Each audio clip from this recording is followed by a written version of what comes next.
So, hi, welcome to Binge Buddies, Reggie's 4-barrel ice cream with your host, as always, Bryan Dressel. With me, as always, is Matt, Zombie Dog, Treetop, Dykes. Oh, that actually sounds like a weird film title. It does, doesn't it? Like, I'm just going to jump right into the next one. We also have Joel Everest DeWitte. Everest. That's not bad. Not bad. If it was an insult, it would be horrible, because these are the worst insults I've ever looked up. I got tired of doing balls and decided to go to tall people insults, and I found a list, and oof, they're not really insulting. I was to say that. I mean, that's the kind of level you're dealing with. These are quite clearly playground insults, right? Oh yeah. Way to go, Treetop. Yes, thanks. I am tall. You noticed my height. How observant of you. Yes, I am taller than you. Good call. See, I felt like with the way the movies have gone in quality, my nickname should go the exact same way. And I think I've done that. I would say success. Because, ooh boy, Phantasm 3, guys. Yeah. I actually really enjoy this movie. I think it's just like the perfect level of, like, if you remember last week when I said Phantasm 2 might be too good to be a Phantasm movie, this is more my speed. Mm-hmm. Yeah. Like, this is just not a very good movie. But it's a lot of fun to watch. And I think we should probably just get started with it. Really quick before we do, where do you guys stand on it? I loved it while knowing that it's probably the worst one we've watched so far until we get to the next one. Same. It's pretty much the same. It's kind of one of those films where it's like you enjoy watching it, but there's a part of your brain going, you shouldn't be enjoying this. This is not a very well-made film. I mean, I think the problem I find with this one is the humour. It's like really sort of... It's not like the humour that's in the other ones. It just feels a bit more slapsticky. Like, I'm certain at one point there's a whip sort of like sound effect where someone falls over. This all very feels much a product of its time. It's a very 90s movie in spite of being Phantasm. Like, in the Phantasm extended universe, this is Captain Marvel. Like, that's what we're talking about. I actually really enjoyed Captain Marvel, but this...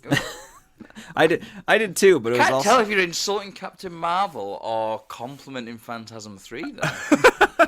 I mean... little column A, little column B. Captain Marvel was fine. I find this one more memorable, but it's by degrees. Memorable for the wrong reasons. Yes. There you go. I think as we kind of move through the rest of these, 3, 4, and 5, we're going to kind of notice a trend, with the exception of 5 for the most part, but like 2 to 3 to 4, there is a sort of like each movie is an answer to the movie before it. It's like Phantasm was great, but what if it had a budget? Ooh, Phantasm 2, budget wasn't the answer, but what if it was funny? Nope, funny wasn't the right way. What if we go back to horror? Well, nope, that's not the right way either. But like each one of them kind of has that sort of like, well, this didn't work last time, let's try something else in the next one. So I do appreciate that aspect of it, because this one is quite literally like, oh, people kind of liked the funny parts of 2. Let's see if we keep those around. Oh, nope, did a little too much of that. Yeah, and comedy is the apt word, because it really cuts into whatever fear there might be in this series, just because any moment where there's tension is just end capped by something wacky or crazy happening. That is, again, hilarious. And I think that's why I enjoy this one so much. Like, I even said in our chats, this one might be one of my favorites, if not my favorite, like outside of the first one, because I think we all know the first one's probably the only great one. But outside of that one, like, this might be my favorite because of those moments of like, did she just try to take on one of the balls with nunchucks? Yes. Like, that's bold strategy. My main thing is like, what army trains you in nunchucks? Yeah. I mean, like, that's a very good question. It's the Turtle Clan. Like, it's not that hard. Yeah. It's you go to the sewers of New York City, and then you're in the army now. The rat army. Yeah, you hang out with a rat for a while, you learn how to use nunchucks. It's gonna be great. All right, but let's start kind of like moving through this thing and kind of talking about it, because like this movie it's a roller coaster. And as it started, I took note of some very specific stats that I think are pretty hilarious. We have 3 for 3 movies right now, and actually spoilers for next week, it continues, of a scene of Reggie in his silk pajamas from the first movie. Every movie shoves it in there at some point. We have 2 for 2 sequels of the beginning of the movie trying to hide who's playing Mike. And those are the only 2 I wrote down. But I thought those 2 were pretty funny to note right at the beginning of this. Like, both sequels have to hide who played Mike, and all 3 movies have Reggie in his silk PJs. And you've got, like, you know, at the beginning of this one, you've got the dwarf eating Liz's face off, which is it's basically fuck you to the studio that made us put in that love interest in the first place. Yeah, my note for that was, oh wow, girl is dead as fuck. Yeah. she obviously wasn't that important. Yeah, we spent an entire movie trying to hunt her down and then having this love telepathy scene. Next movie, she's dead before the movie even starts. Yep. And so dead that they're just going to rip her head off and walk away with it. I mean, Speaking of trends, it's so far the women have been pretty disposable in a series of movies. Whatever do you mean? I mean, to be fair, the only woman in the first one really that was of significance. Fucking hell, that's a hard word to say for some strange reason. Was the lady in lavender, and that wasn't even a woman. That was just, you know, the tall man. Yeah. And to be fair, I don't want to spoil too much for Joel. Rocky does come back. I don't remember to what extent, but I know she's in another one. And by the other one, I mean 5, because that's only the one that Joel hasn't seen. But I don't remember to what extent. I just remember going like, oh, Rocky's back. Yeah, it might have even been a flashback. I honestly don't remember. Yeah, I don't think it was that long. I can't remember though. Like I remember the same, like that she just come back, but it couldn't have been that memorable.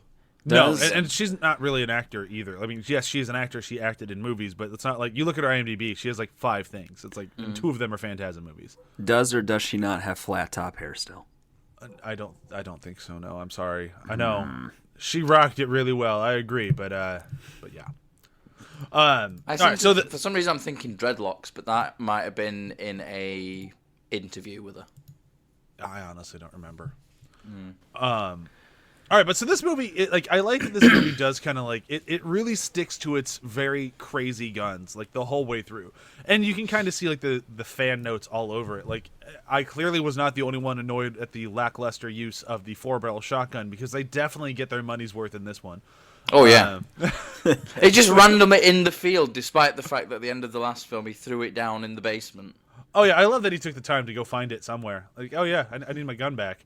That is his baby. Like he is full in on the sunk cost. He cannot let it go. And I can't blame him. It's a cool gun, but yeah, like I clearly remember you firing it at one little thing and then throwing it away. Like, well, that was a cool experiment. But I'm glad to see it back because it is awesome. And if it hadn't come back, I'm not sure if our podcast renamed what it is named. I don't know. It's still a pretty cool prop, even in the second one. I mean, it is, but yeah, who knows? I like the beginning, and I like that the way this movie kind of works. I think what this movie sets up more than the other 2 did is that Reggie is, although kind of the main character of the franchise, he is not the main character in this story. Like, this story is more about Jody and Mike, mostly Mike, and Reggie's just kind of there to get in the way. You know, it's kind of like an A plot, B plot of a TV show. Like, sure, that's sort of where it lands to me. And each movie has a different focus of which one's the A plot, which is it's part of what makes the whole series really fascinating. Yeah, I think what I was meaning was like the tall man doesn't really have an interest in capturing or doing really anything to Reggie at this point. Like, his response to him at the end of this scene is take good care of him. Like, I'm just acknowledging that I'm using you. Like, I don't need you. I need that guy. Yeah. That's one thing I found strange about it. And I guess there's a logic, but Reggie is technically not too often in actual danger because of the fact that the tall man is just like using him as a way to lead along Mike. Yeah. Which is kind of like a fun relationship that they establish with Reggie and the tall man. Like, because the tall man, like, clearly is very aware of Reggie and, you know, even aware of his job. Not to get to spoilers for next week. That is a good line, though, to be fair. It is a good line, but it's like... But it is kind of like, I do like that relationship of, like, the tall man is here for Mike. Primarily Mike. I guess Jody's kind of there as well, but, like, he's kind of done with Jody, too. He kind of got what he needed out of him. But he needs Mike. And he knows that if he kills Reggie, he has a problem with Mike. And if he kills Mike, he has a problem with Reggie. And it's just kind of like that. They set up a relationship without really shining too much of a light on it. And I thought that's kind of cool. Yeah. Did anybody find it weird that Jody made it back here? This is where he first appears again, right? Since being offed. Well, he's Jody Ball. You know. But the Jody Ball's not in 2, is it? No. I don't believe so. No, Jody's not in 2 at all. Yeah, so Jody Ball returns in this one. Right, so that was one of those things that all these movies have something that's kind of jarring and out of nowhere, and I expected Jody to be yeeted from the entire series by this point, so I was a little surprised that he came back in ball form even. I think for me it's one of those, like, I look at the Phantasm movies like I do like a party I'm not invited to, or like a family I'm not in, like one of those, like, these people love each other and they want to be together for all of this. And I think it just kind of like, we went and made 2 and we didn't have Mike and we didn't have Jody and it didn't feel right. Let's just bring the gang all back. Does it make sense? Nah, but it doesn't feel right if we're not on set together. Like, that's kind of the feeling I got from it. Although I do think as well that it was used as a way of kind of answering what are the balls. Because, you know, I imagine at the time there's a lot of questions going around. What are these balls? What actually are these balls? Because, you know, we don't even know if they're even machines or if they're tools or if the tall man's controlling them or if they have a mind of their own, because they seem to act on their own. You know, in the first 2, like, you know, it kills, you know, in Phantasm 1, the person that gets bald in that is someone who works for the tall man. In Phantasm 2, one of the people who gets bald works for the tall man as well. So, like, you know, in terms of the victim to people who are working for the tall man ratio, they keep killing people who work for the tall man. So the logic I always applied to it was, well, maybe they're just... I figured they were just weapons, right? I figured maybe they're sort of like weird heat-seeking kind of thing. So it made opportunities where the balls wouldn't hit their intended target. They go places with what the balls are, starting with this movie, which, I mean, spoilers, they're like little brain things that he takes from his victims and sort of inserts shrinks them down and thumbs them a little. Yeah, I don't know if I want... that brain thumbing was really cool, though. Like the way that it's pulsating as well. Yeah, I liked that. I'm not sure how deep I want to go into ball fingering, but like... my note for this is, what does Tall Man do in his downtime? Stares at balls. And rubs his thumb over them very slowly. Yeah, it's pretty nice. It's a great design. Like, when you think about the fact as well, this one had quite a substantially lower budget than the second one. The effects work that's in there it's at least on par with the second one, I would say. So it's quite interesting that, you know, even though they had less money, they were able to keep the effects work up to the same kind of standards. Well, I mean, I think there's a little bit of, like, Don Coscarelli and everybody involved had to have known that part of the reason Phantasm worked was because they had to make it work with their restraints. And in Phantasm 2, they didn't really have those restraints anymore, and that's kind of where that extra polish and everything came from. So I think 3, going back to their, like, limited budget, they had to get creative again, and that's why this sort of stuff holds up, because they had to make it hold up. Yeah, if I were to guess too, working on 2 separate movies behind it, you sort of get lessons learned about what works and what doesn't. What don't work. What don't work. Damn it. But like, it seems like one of those cases where they're able to build off the last things, not just from a story standpoint, but from a constructing a movie and how to use their money wisely standpoint. Yeah, that makes sense. I just think as well, like, you know, you've got these people as well that you've worked with previously, and you've built that relationship up with them. So I know that like some of the people who worked on 2 did come back for 3, but it was kind of like, well, you can't afford me for as much as you did on 2, so we'll sort of like arrange the time frame so we can get all this done in a shorter time scale as well. So I think it helps in the fact that, you know, you've built up a good relationship with those people, because, you know, if they hadn't had that good relationship, they could have turned around and said, nah, fuck off. You know what they didn't skimp on? Explosions. Do they? I mean, ever? they never skimp on explosions. I mean, now it's just as iconic as the balls. Like, every time I watch these movies, I'm looking out for the point, and it's always so obvious when they're going to be using explosions. Because it's always something where, like, somebody, usually Reggie, kind of sets up a cool-looking trap that isn't going to logically work, but they make it work, and then they run away as it's exploding. And it's always to the nth degree, like flames in the air as tall as the trees. Yeah. I mean, Don Cost really likes explosions. he sure does. I mean, to the point where they make fun of it in the next movie. Yeah, they do. Yeah. You can tell which one I watched more recently, can't you? As I keep making references to 4. Well, that's kind of how it works. You know, you watch 3, then 4. Yeah, usually. I mean, but like I said before, the only one I owned before doing this podcast was 4. So, that's a fair point. which is very odd. So who wants to talk about this nurse scene? Because this is the nurse scene's a really gross one, right? Lots of goo in this one. Yeah, it goos on in Reggie's mouth. That's right. That's right. I forgot. And they shot that mouth scene like 4 times, right? I think so. Yeah. Yeah, it was pretty gross. This one I didn't. The really sound write down my effect notes. is brilliant though. Like the it's so good. It's like literally like someone gurgling water as he's screaming. I think it sounds amazing. Does that? That actually made me laugh. I think my favorite thing about this scene was my notes for Chewie on this one, which was I just quoted her. Ew, glares at me. And then she's just glaring at me. Like no longer watching the movie, just glaring directly at me. Is that where she like said, right, I'm going to bed? My next note. Good night, Chewie. Yeah, she was done. She stayed on the couch throughout the entire thing, and every now and then would wake up and make more comments, which I'll get to as we get to them.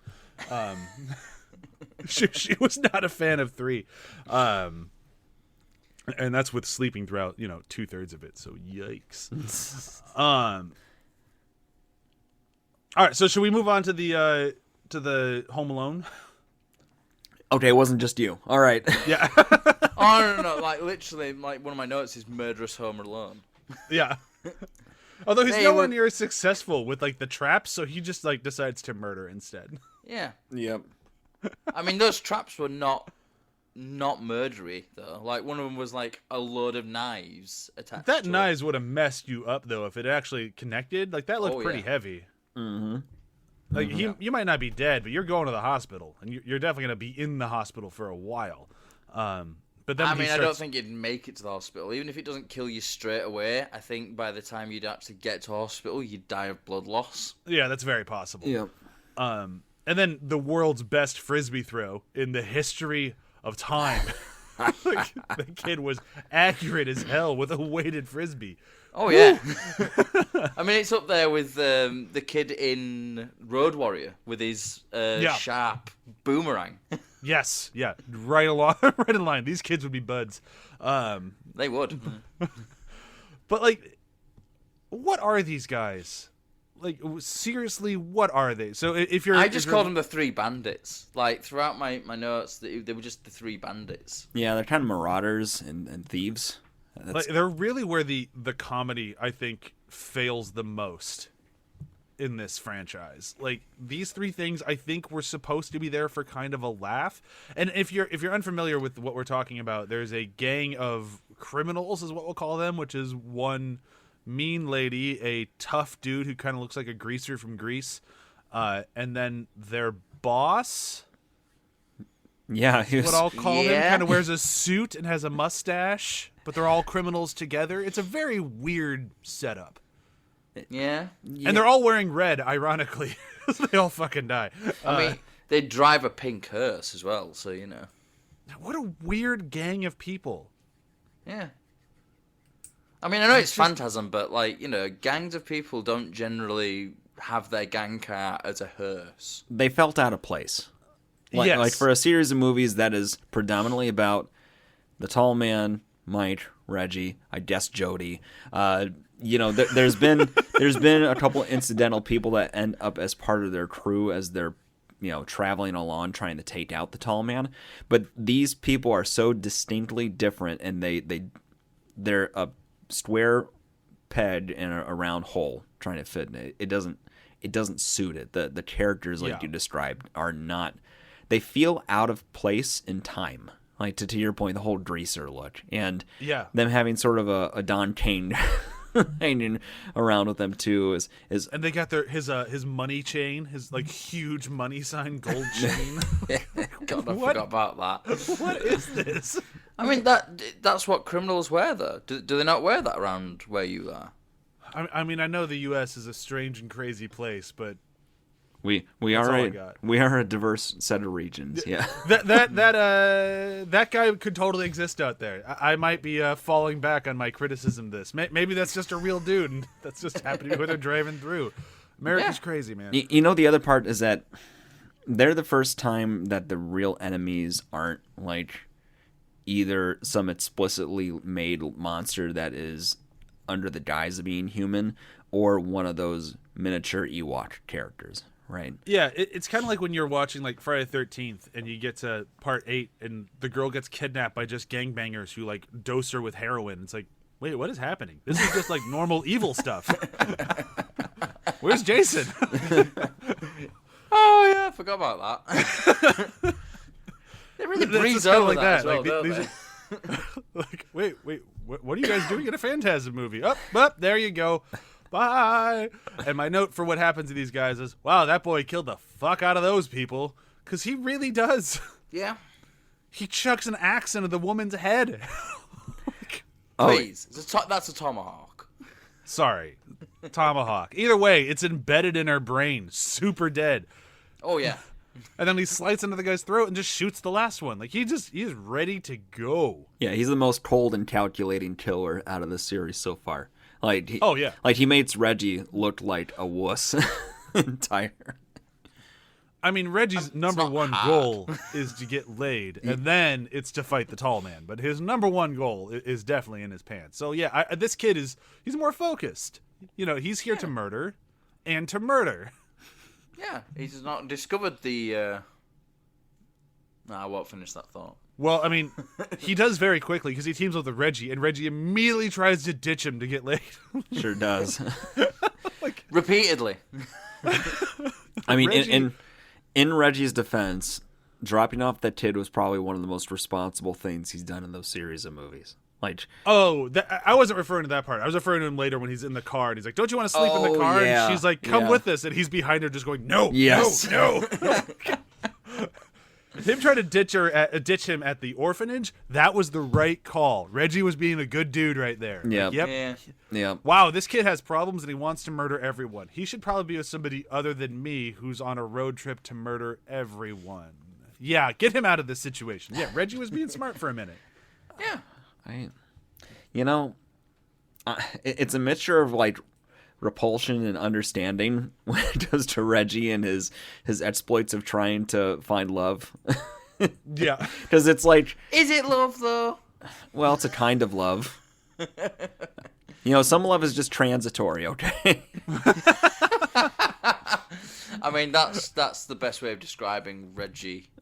Transitory. Completely. He's just transitory. Transitory love. That would totally be the name of his album. That would be the name of his band. That would be the name of his band, let alone his album. Oh, self-titled first album. You're good to go. We're both right. Man. We are Transitory Love, and this is Transitory Love. And this is Who wants ice cream?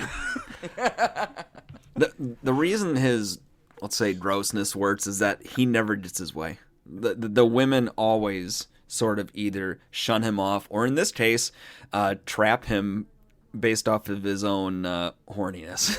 Now, Or try to kill him. Yes. Now this is like movie world, like having your cake and eating it too. Of like, man, I really want to have an explicit sex scene with Reggie and this girl, but it doesn't make sense in the world, so we'll just have a dream. Aha! Oh god, yeah. Problem solved. That is still cringy now. Still cringy. Still kind of a funny scene, but incredibly cringy. But we'll get to that in a minute. We're still kind of moving through this thing as slowly as we do with all the Phantasm movies because there's so much to talk about. Yep. But I want to mention this because they're only in this movie. They're not in any of the movies before this, and they're not in any of the movies after this. What the fuck are the eyeballs? They're gross. They're kind of like surveillance drones. Yeah, I guess that's a good way to look at them. They're looking for Mike, I would say. Oh, but they very few things in this movie actually make me go, ugh, I don't like those. I don't know why. It's the little eye on the stick, I think, and I have a thing with eyes. But every time I was going to say, do you have a thing with eyes? Because I think that's probably what it is. Well, I've had eye surgery twice, so like I'm very sensitive around eye stuff, and it's like ugh, every time it pops out, I'm just like, nah, I don't want to look at that. Because they are they're really good looking eyes as well. You know, like, you know, the effects work really well because it does look like a real eye. You know, yeah, absolutely. That's why I think my skin crawls looking at him. It's yeah, because like, you know, if it was just like a little white ball with a black dot on it, you know, it wouldn't be as creepy. But the fact that it actually looks like a real human eye, yeah, I get what you mean. It does. It even looks like has that sort of jelly. That jelly look that an eyeball has as well. Yeah, like that like moisture look. Like it looks like an actual like eye. Would it be as weird? Moisture's a better way of putting it, not jelly. Would it be as weird or creepy if there were eyelids on it? I'm trying to think because that part might be part of it for me is that there's nothing surrounding it. It is just the eyeball, and then it's sort of rolling around in its spot. It's the unnatural side of it. I'm picturing it now with like really overly long eyelashes with the eyelids, so it's more comedic in my head. I feel like it'd be more comedic. I think it would have been better, like less gross with eyelids, but I also don't think it would have been less convincing with eyelids. Fair. I think the lack of eyelids is why it's a convincing prop and why it makes it go like bleh. And that sort of squeaking sound it makes when it rolls around as well. Yeah, that's a well-made gimmick. It makes me uncomfortable, which I guess is more of a compliment to it. I think that's probably the point. Yeah. And then I just want to note here because it just cracks me up. So Reggie's gonna ditch this kid at this orphanage and then pays the orphanage. And we're calling it an orphanage. It's not an orphanage. It's a woman with a farm. To take the kid, and the kid hides in the trunk, and of course does the very movie thing of peeking out just in time, so the girl could be like, "Hey, so I guess free money." Right. Hooray! I still get paid, and I don't have to worry about that kid. If there was an after credit scene of Reggie showing back up there and just snatching the money out of her hand, it would be the funniest thing. Oh, that would have been brilliant. That would have been so good. It's like just like a Marvel after credits. Yeah. Sequence. Take the kid. Give me that money back. Money's essentially useless in this world, but give me it back. Yeah. So now we're getting to the ball scene, and this is I don't remember there being a really distinct ball scene in 5. This might be the last real good brain buster we get. Yeah, I think it probably is. I know there's definitely there is actually one in 5, but I don't want to spoil it for Joel because I've just remembered what it is, and it is kind of unique. Okay. I've only seen 4 and 5. Well, I've seen 4 twice now because I watched it again for this podcast, and then I've only seen 5 the one time when I went through the franchise the first, and I don't remember it very well beyond going, well, that was insane, and I'm not sure in a good way. It's my same thought process. So I'm sort of like, as I was saying, I was remembering one ball sequence, and then another one popped into my head. I was like, Oh, I'd forgotten that. Completely forgotten that. But if it's unique, then this might be the last time we get like this straight up OG like ball to the head with a fountain of goo spraying out of their forehead. Definitely in a mortuary or mausoleum. Yeah. Sorry, mausoleum. Yeah. So okay, but either way, like as far as effectiveness goes, like when we get to the wrap up of this series, I'm sure we're gonna rank the ball scenes because you kind of have to. I'm hoping we do. But this one is good. Like, it's fine. It does exactly what you need it to do. It's a ball in the head. The girl's scream is great. The look on her face when she sees the ball boring into her brain is like, yeah, that's all super effective. I think it's just that it's my third time watching this one, and now I've seen this 3 times. And as good as it is, it's still my third time seeing it, just now with a woman getting brained instead of a dude. See, I always thought that like this one, it didn't seem as horrific, and I think it's always to do with her eyes. I think because her eyes just look.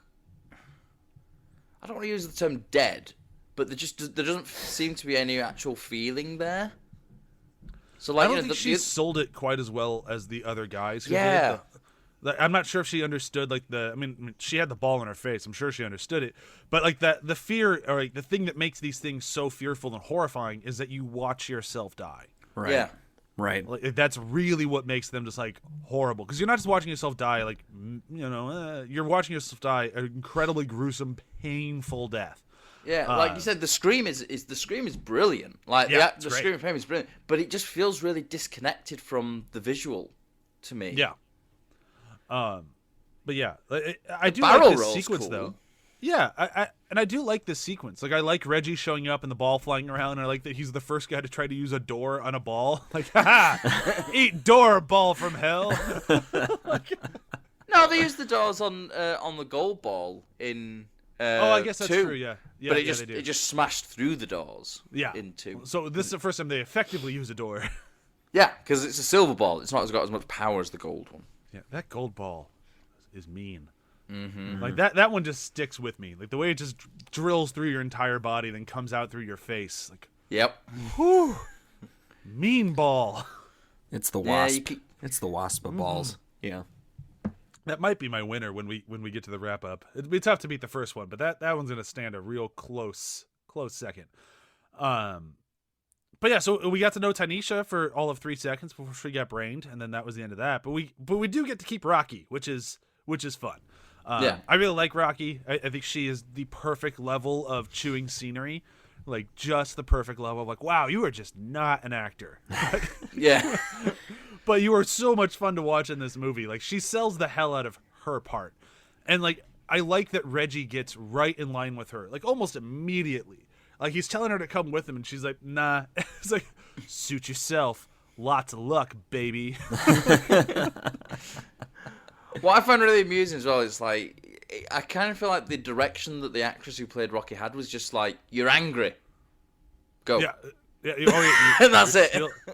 You're angry and you don't want to sleep with that guy. That's your character. Good luck. Do I miss my sister at all? Who? Yep. What? Yep. You know, the character that I was going through the mausoleum with. Was my sister, my friend? Do I care about her at all? No. Like, Nah. and we're off. And You'd had an argument beforehand. Yeah.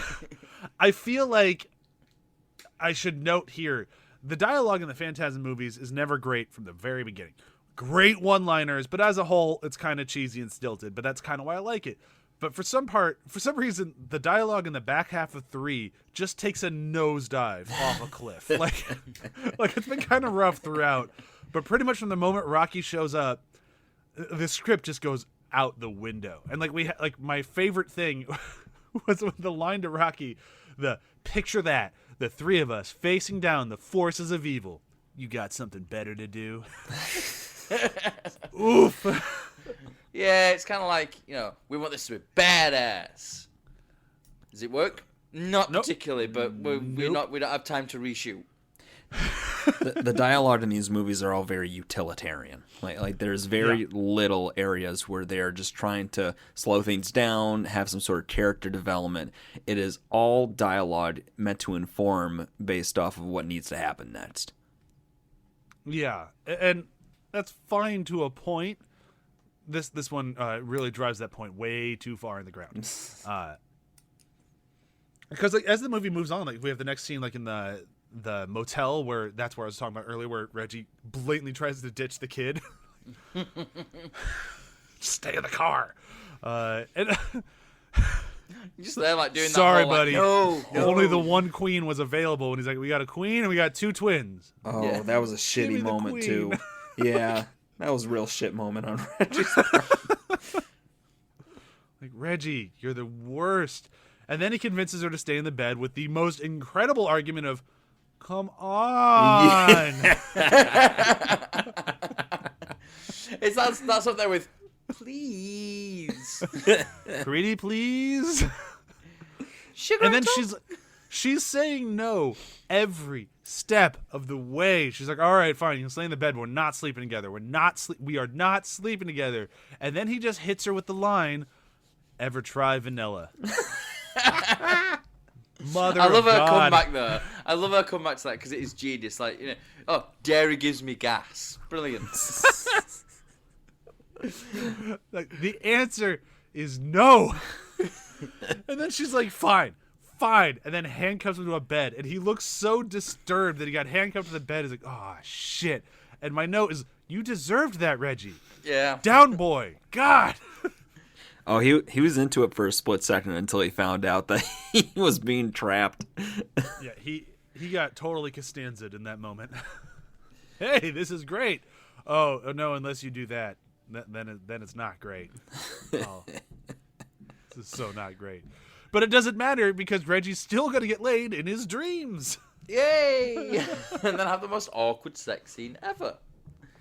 But I do have to say, like, when we're kind of getting into that scene, I did note they've been labeling everything. Like, this movie kind of had an agenda to label everything. Like, we had to know the balls are called sentinels, that these things are called lurkers, that these things are called gravediggers. Like, they've been doing that pretty much the whole movie. Mm-hmm. It's kind of weird because it doesn't come back in 4. Like, all this work they put into making sure everything has labels really goes out the window by the end of this movie. You're right. They describe almost nothing in 4. I think what it is, though, it's like, you know, it's that one person's term. Films are like, you know, it's the kid calls them sentinels. You know. Well, he calls them lurkers. I thought the lurkers were a different thing. Well, I labeled 3 different things: sentinels, lurkers, and gravediggers. I don't remember what the lurkers were. Do we ever see lurkers? I guess not. Are they the dwarfs, maybe? I don't know, because the kid calls them lurkers, but then we never see them. And then when the bodies are gone in the graves and they wake up in the morning, he's like, lurkers got him. Maybe it is the dwarfs. Maybe. I don't know. And the movie certainly didn't feel like telling us. No. Maybe there's a deleted scene somewhere. Yeah, Where they go, that's a lurker. And he's like, "Rrr." lurker, runs off. gravedigger, sentinel. Now we're all on the same page. But I do like that scene is so cringy. The sex scene in the dream where it's so cringy and like God bless that actress. She sold the hell out of it. This is oh, you're so big. I mean, that is the worst bit of that for me. Like, it's take that line out, and I can sit through it and not feel a bit uncomfortable. But with that in, no, it's just too much. But it says so much about Reggie. Like, it really just like Reggie is just not a hero, and here we are stuck with him as our hero. Yeah, I suppose. I don't know, guys. I was laughing my ass off the entire time. Yeah, like, it is so bad that it goes back around and is funny. Like, if it was just that we knew it was a dream, it'd be one thing. But the fact that Jody shows up and is determined to have this conversation and Reggie's determined not to, it's a funny scene. Just like his kind of busy here, Jody. Oh, what was he says? Like, can't let the lady down or something. Yeah, don't want to let the lady down. And then so we get out of the sex scene, and that's when the movie starts trying to do like its crazy dream, what is real thing. And I always love that stuff in these movies. But Jody, you're just not a very good actor. Like, I'm sorry, bud. But you have pretty cool lines that you sell so horribly, they're just bad lines now. Where are we? I don't know, man. Somewhere in your mind. that could have been cool. Yeah. It's tough with him, just like if you see him as a manifestation of the ball, like you could see him being sort of like deadpan and not emoting at all, and it making sense. Because then it's basically like an avatar to project or explain things to people. Because he is just about the dialogue. He is explaining what's happening. That is his entire role, is to explain what's happening to people and then give breadcrumbs about where he wants people to go to. And people listen to him. Like, it's, I don't know about you guys, but if my brother died and then he appeared as an apparition from a killer weapon, I don't know that I'd feel so inclined to follow it. Well, they do stop trusting him in the next movie, at least. Again, I keep hitting 4. I apologize. I mean, they do take your note, Joel. Yes. I mean, certain things about this movie do inform 4. I'll say that. Yeah. I'm just like flashing back to that dream sequence though, and it's just, I don't know what it is. It's like, I think it's the way that it's all set up as well. Like, you know, Reggie's on the bed and Jodie's just sort of like sat in the background, just like in a chair, just kind of watching him as well. Yeah. Is Reggie a virgin? I No. have to assume. No, he's not. No? Do you not remember the sex scene in 2?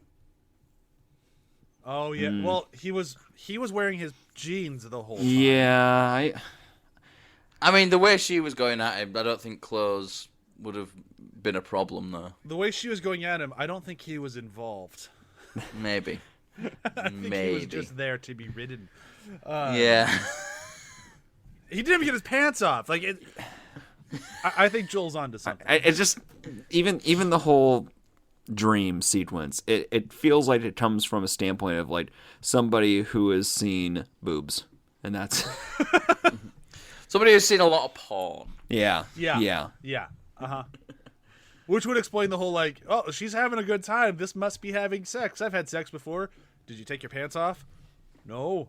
Yeah, you did it, buddy. Good for you.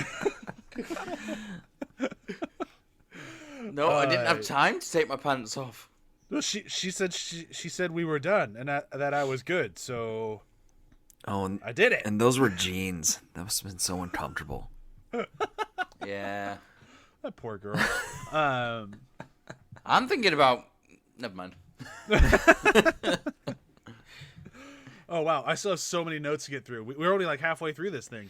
What was it that happened after this? Is this when we go? Try to find Mike? Yeah, so it's where you go in through the sort of like the dream world.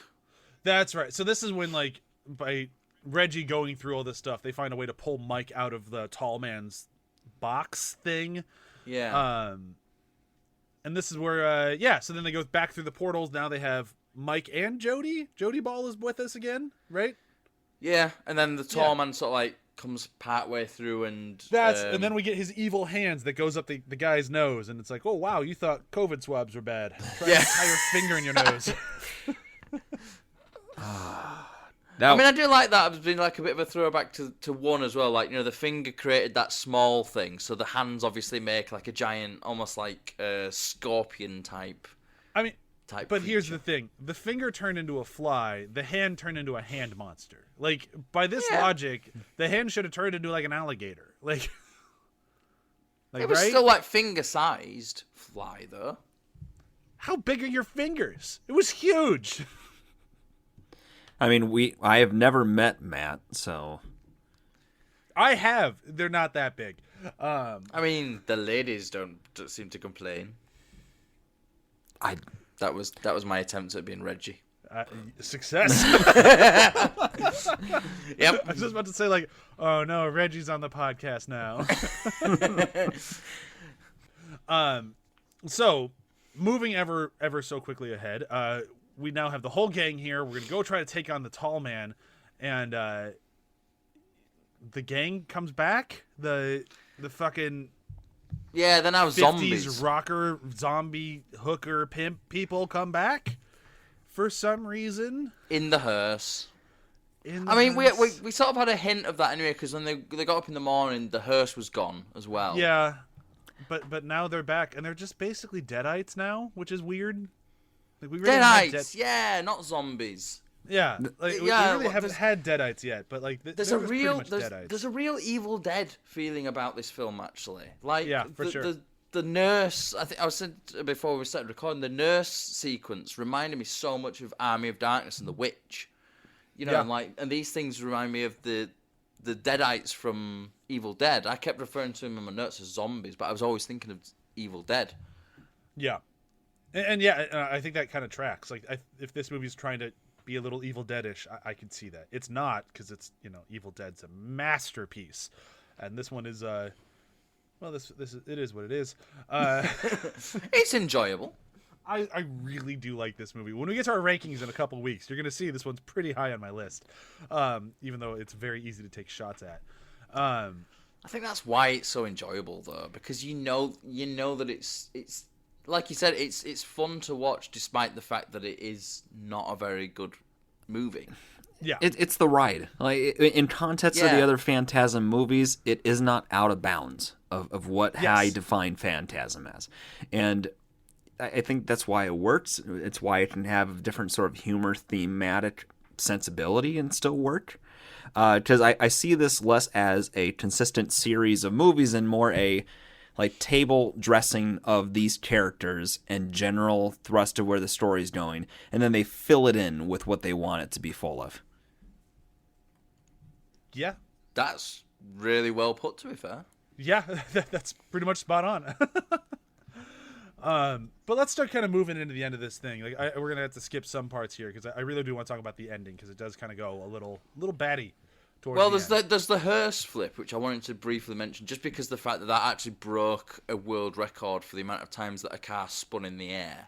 Is that where is my note on that? I think they flipped the fuck out of that car. Yep, that was a stunt driver who. There's someone in that car? Yeah, there's a stunt driver in that car. I assume there was just a brick on the gas pedal. No, the stunt driver in that car. He flipped it. However many times it flipped through the air. They did it in one shot with multiple cameras as well.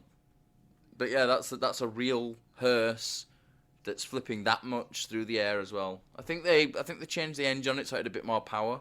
But yeah, there's a stunt driver in that as well. Oh, I hope he survived. Oh, he did. Yeah, he did.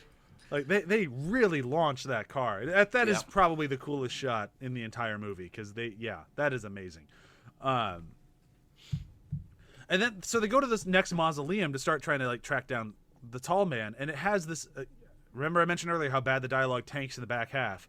We have like this like 3-part line: mausoleum is empty, nothing in the basement, it's clean. Hey, what's that? And then it's like, oh, there's the plot centric thing. Like, everything's fine except for this one thing. It's like, oh my god, the dialogue is very much. It's an engine. The dialogue is an engine to keep the movie moving forward at the quickest possible pace, which is just hysterical to me. But then right after that, we have those. They're talking about the is it cryogenic freezing. Yeah. Like they have Yes. these heads. Like these idiots think they're gonna be able to live forever because they froze in their heads. And the girl throws out that line, which will come back in our favorite moments here very quickly, of some folks just don't know when to give it up. And Reggie just looks at her and goes, "Look who's talking." Reggie! You fucking asshole. Oh god, which is ironic coming from Reggie, because he should give up trying to shag her. Right? It's like, there's a time and a place, man. Looking at a bunch of severed heads at a cryogenic pool is not a good time to remind her that she won't sleep with you, because you better believe that's going to hold true. I mean, if there was ever a chance, it's just slam the door shut on that. Yeah. Yeah, my note for that one was, dude, back the fuck off. Hoi. I mean, it does get hard on the road, but, watch some porn. That'll sort the hardness out. Oh. I'm not sure where to take this anymore. Yeah, I'm just gonna move on. So now we're fighting the zombie people upstairs in the mausoleum. We're fighting the tall man down in the basement. We're finding that cold has a lot to do with this stuff because Mike just randomly remembers that. Oh yeah, he walked by cold and he didn't like that. Let's use cold now. Sure, why not? You have for some reason Rocky referring to Reggie as her boy, hands off my boy, which is just the weirdest possible line for somebody who's been leching on you throughout the entire movie. But I do really love the hell out of the balls zooming around and then the one going through the Deadites face. Oh yeah. That is a very cool shot. It's such a cool shot, and just the perfect circle through her brain. Yeah. The sound effect of it as well, that sort of like kind of noise as well, as it just like punches through. And then it just the body just stiff as a board, just falling down as well. Yeah. My note for that one was nothing but net. Just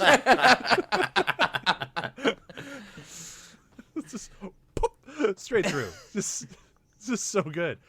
Oh man. I bet it's the gold sphere. The gold sphere is badass. It's That's got true. a bit more power. Yeah, you don't fuck with that gold ball. It will ruin you. But then we get the oh my god. Mike has a ball in his head. Yep. Yeah. Yep. Those eyes, as well, like the gold eyes, is I dig the eyes. yeah.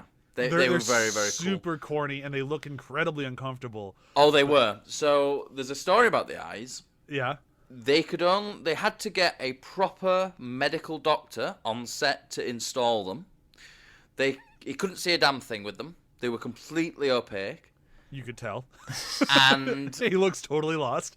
they could have them in for no more than 10 minutes before they started to permanently damage the eyes.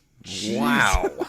So yeah, basically they had 10 minutes to shoot and then get the fucking things out. Like they wouldn't have had 10 minutes to shoot because they have to install them, get him up to the set, shoot, and then get back and take them out in 10 minutes. That's almost as bad as playing Virtual Boy. That's terrible. So the reason that Mike is at his best acting wise during those scenes is because he's not acting, he's just in agony. Probably, yeah. I mean, I remember when I tried putting actual contact lenses in, and I was just like, I was blinking a lot, and I could feel that they were there, and they were contact lenses. They were like the extra moist contact lenses. Imagine these big fucking pieces of metal or whatever the hell they were made out of that you could have in for 10 minutes and then have to take them out. Yeah, It's a really good device though, because it beats the point home that like something unnatural is happening to Michael or has happened to Michael. Yeah. The ball thing and being able to like pick at your side of your skull and feel that is disturbing on its own because it's kind of body horror stuff that you expect to see here. But then it's like you can see he's kind of transitioning to something new and unexpected and knowing that he's going down a bad path. Yeah. yeah. And I it's think legitimately effective for like how ridiculous these movies are. Like that stuff is like it works. Like I like the gold eye look. It's creepy, it's weird, it's kind of goofy. It's exactly what I want on a Phantasm. Yeah, you're invested enough into the main characters by now that you sort of gloss over it and say, for the sake of understanding it, in the context of these movies, it's not out of bounds. Yeah. I think my biggest problem with 3, though, is the fact that Mike, throughout the whole film, is essentially just a victim. Like, he doesn't really do anything. He's just there to be a victim. And I don't know. I think that's why the third one feels a bit odd. Like, when you, like, not just the comedy elements, but that element of it as well. The fact that Mike is constantly just in the position of, like, he's in a very weak position. Like, there's not one point in this whole film where Mike actually does anything proactive. Well, he puts the ball on his head and does, like, the journey with, Yeah, that's the very end. Yeah, but that's one proactive thing. Yeah, but at the very end, when we don't even know if it's actually Mike or whether or not he's been taken over. I could honestly see a solid argument for, is he only a victim in this movie, or is this a movie where we realize he's been the victim the whole time, and the rest of the time he thinks he's being proactive, but he's just playing right into the tall man's I think it's fair to say that it's the latter of those two questions. Yeah. And I think it's also true that he plays a small passive role in all the things that are happening. This is definitely one of those cases where it's more Reggie's story than anyone else's. Yeah. Oh yeah, guaranteed. But there was like there's no, apart from the end bit, there's no proactive elements in it from Mike at all. Like, you know, the first one we have him proactively going out and, you know, finding the evidence. We've got him proactively getting Reggie involved in the second one and stuff like that. And in the third one, he's literally like, you know, he's in a coma for half of the film. Yeah. Yeah, and it's tough to assign logic, but you think, like, he's been terrorized this entire series so far. Terror and trauma warps a person's mind pretty badly. So if you put it in context of that, this man's chasing you. He's doing unnatural things to you that are causing you to basically, like, question everything in your life. I can see the logic there as to why he'd be in that position now. Yeah, I could see it. Yeah. I could definitely see it. And then knowing where 4 goes, because 4 is not like, I mean, we'll talk more about it next week, but 4, he's more proactive, but also kind of passive at the same time. That is definitely, I don't want to go too far, but he's led along on a string through most of that. Yeah. Yeah. So I think it falls in line with the progression of the character, but it is a shift from the other 2 movies. So I both agree and disagree with what you're saying. I think you're absolutely right, but I think it makes sense for the story. Yeah, no, you're right. It does make sense for the story, but I think that's why this one feels a bit off. Sure. Matt, just agree with us. I am agreeing. I'm gonna Reggie Well, this thing where I wear you down until you finally go over to our side. Well, then what I'll do is I'll handcuff you to the bed and then say night. I say Reggie doesn't succeed in wearing them down, though. He just pisses them off to the point where they just handcuff him to something and leave him there. Yeah, which is everything he deserves. Yeah. Or they just get killed before he can keep trying to wear them down anymore. Yeah. All right, I think we've done it. I think we should move into our favorite, moment, quote, whatever you want to call it, and then we can wrap this thing up. I can go first because I definitely mentioned mine, and I should just say it again because it's just such a good Reggie fuck off moment, which just turned into my favorite moments in these movies, and it's that line of some folks just don't know when to give it up. Look who's talking. Just everything about that is so good. His timing is off. The line is off. Location is off. Like, you couldn't have picked a worse time to reply like that. Way to go, Reggie. Genius. Yeah. So my favorite quote for the film, I mean, I'm going to go with quotes for most of these anyway, because, like, the tall man's got some great lines. And Angus Scrimm delivers the lines perfectly. I think he's the thing that holds it together, I think. All the stuff, like, all the joking aside around, the sort of the ludicrousness of the dialogue. Whenever he's there, though, there is this presence. But yeah, so my favourite quote is the tall man going, "All that is unknown to you will be known to you once more." I love that line because it's just got so much, like, in it. Like, what's unknown to you will be known to you once more. Like, he's known it in the past. So it sort of, like, sets up more around why he's so interested in Mike. And I don't have the full quote written down. You might actually, Matt. Jesus Christ. I'm reading the word Mike as I'm trying to say Matt. But you might actually have it. But the lead up to that line of, like, "Let me release you from this flesh construct, locking you to time and space." That's epic as hell. Yeah. There's a reason why his face is on the box of all these movies. He is, it's not his story really, but he is so imposing and has so much character with so little words that it's just really impressive. I'm impressed by his work. Yeah, he's so good. And then and he really sort of, like, he really jumps in on this role. Like, I was watching one of the behind the scenes things, and he was talking about Angus, you know, because if you're not aware, Joel, he's actually passed away.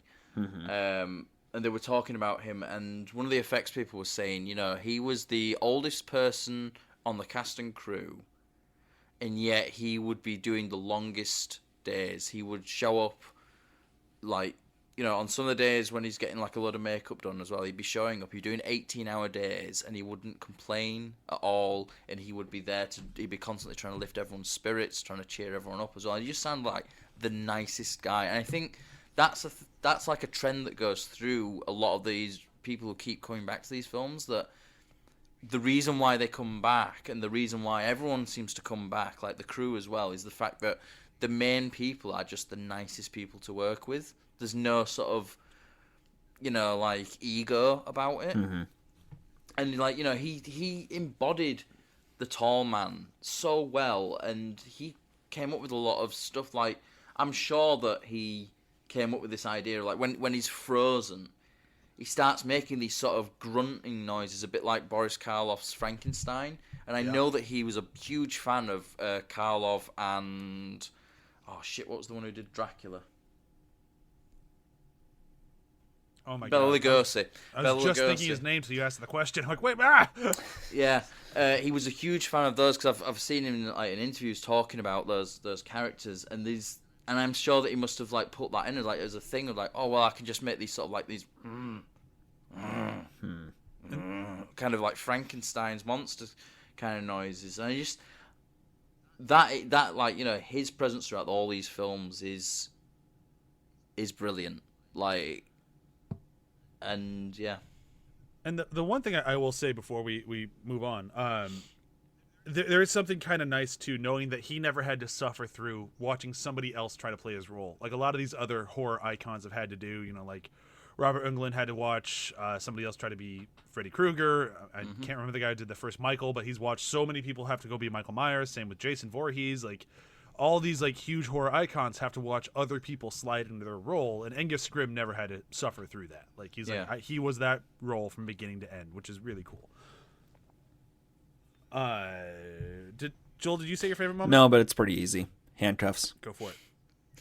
I just it's such a, the person who plays Rocky just does such a good job of like baiting him into that, and him being such a hornball, and it's just like, ooh, freaky stuff, cool. I knew if I kept asking, she'd eventually say yes. Oh, fuck. Yeah. Damn. Yeah, like you, Brian, Reggie doing his comeuppance is probably some of my favorite stuff of these series. It's so good. He earns it every time. I think that's what makes it such good fun around the Reggie character, and why they get away with him being such a creep.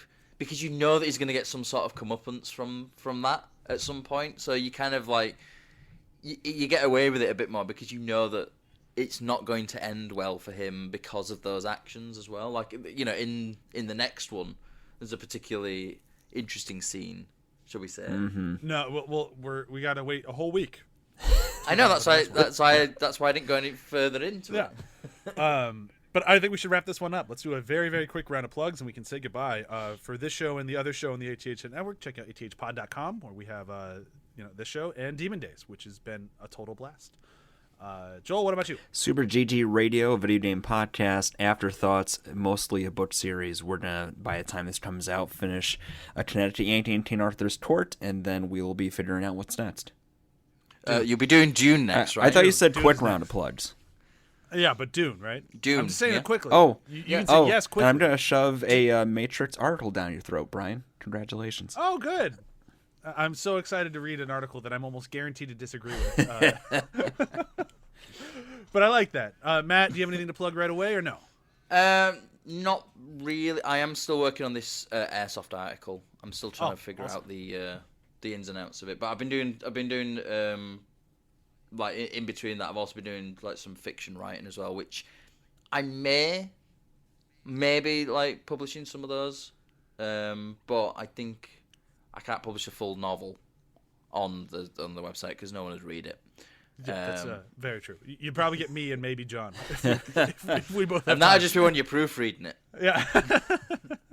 Interesting way to get free proofreading. There you go. All right, I think we've done it. I think we should say goodbye, and then we should say hi next week when we come back for Phantasm 4. What's the subtitle? Oblivion. Oh my god, what a movie! And that's the only tease I'm gonna give you is oh my god. All right, bye.